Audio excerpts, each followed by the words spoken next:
իր կողմից, վարչապետի կողմից նշանակված ներկայիս Չակերտների մեջ գլխավոր շտաբի պետ գեներալ լեյտենանտ Ասրյանն է, որը ոչ թե շտաբի պետ, այլ փոխտնօրեն է, քանի որ տնօրենը ուսուցչուհին է։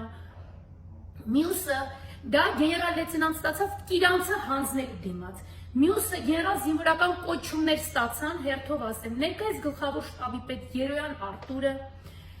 երրորդ բանակային նախկին երրորդ բանակային կորպուսի հրամանատար Ցականյան Ալեքսանդրը, կադրերի գլխավոր վարչության պետ Հրաչ Ստեփանյանը, քարտեզագրման վարչության պետ Պետրոսյան Սերգեյ 1.20 կեպկը, որ անգամ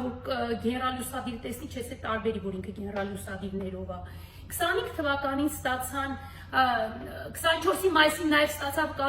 հետախուզության գլխավոր վարչության պետ գնդապետ Սամվել Մովսիսյանը, որին հեսա ես կանրադառնամ Քարորիայի հետ կապված, 25 թվականին ստացավ հոպի պետ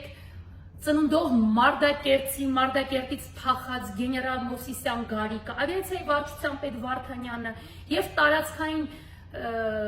տարածքային հրամանատարակոչվում, ինչա կոչվում իրանք ինքան բաներ են, հաստիկներ են փոխել, Մինասյան Սամվելի, իդեպ ճանաչված 44 օրյա պատերազմից հետո հող հանձնող գնդապետը։ Հիմա եկեք որոշենք, որ գեներալիտետներ լավը, մի քիչ փորով գեներալիտետը, որը ոչ հող հանձնեց, ոչ դրա դիմաց կոչում ստացավ, որոնք վաստակած գեներալներ են, թե ներկայիս թուրքի դեմ կզող, թուրքի կոշիկ լիզող գեներալները, ովքեր հողը հանձնել են, նրանք թուրքի կոշիկ լիզողներ են։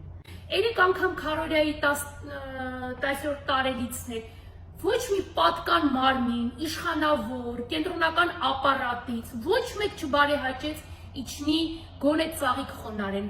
առանձնացնեմ, որ գլխավոր շտաբի պետի տեղակալ այդ Քարորիայի ժամանակահատվածում գործուղել էր հատուկ նշանակության բրիգադ, թե նշանակվել էր, հիմա կոնկրետ չեմ հիշում, եւ ներկայիս հետախուզության գլխավոր վարչության պետը հանդիսանում էր այդ ժամանակ հատուկ նշանակության բրիգադի շտաբի պետ, որը անգամ մենք զոհ ունեինք, Քարորիայում հատուկ նշանակության բրիգադի զոհ ունեինք, մնացածի մասին դեռ չեմ խոսում, անգամ գոնե իջներ խոնարեն, մի ծաղիկ խոնարեն, այս են վախում են աթոռներից, վախում են կոչումներից, այս է գեներալիտետը։ Երրորդ բանակային կորպուսի հրամանատարը հենց իրանցի համար ստորագրեց այդ թուղթը, կոչումը տվեցին, հետո հանին պաշտոնից դուրս շպրտեցին, իհարկե հավասարազոր պաշտոնի են բերել, բայց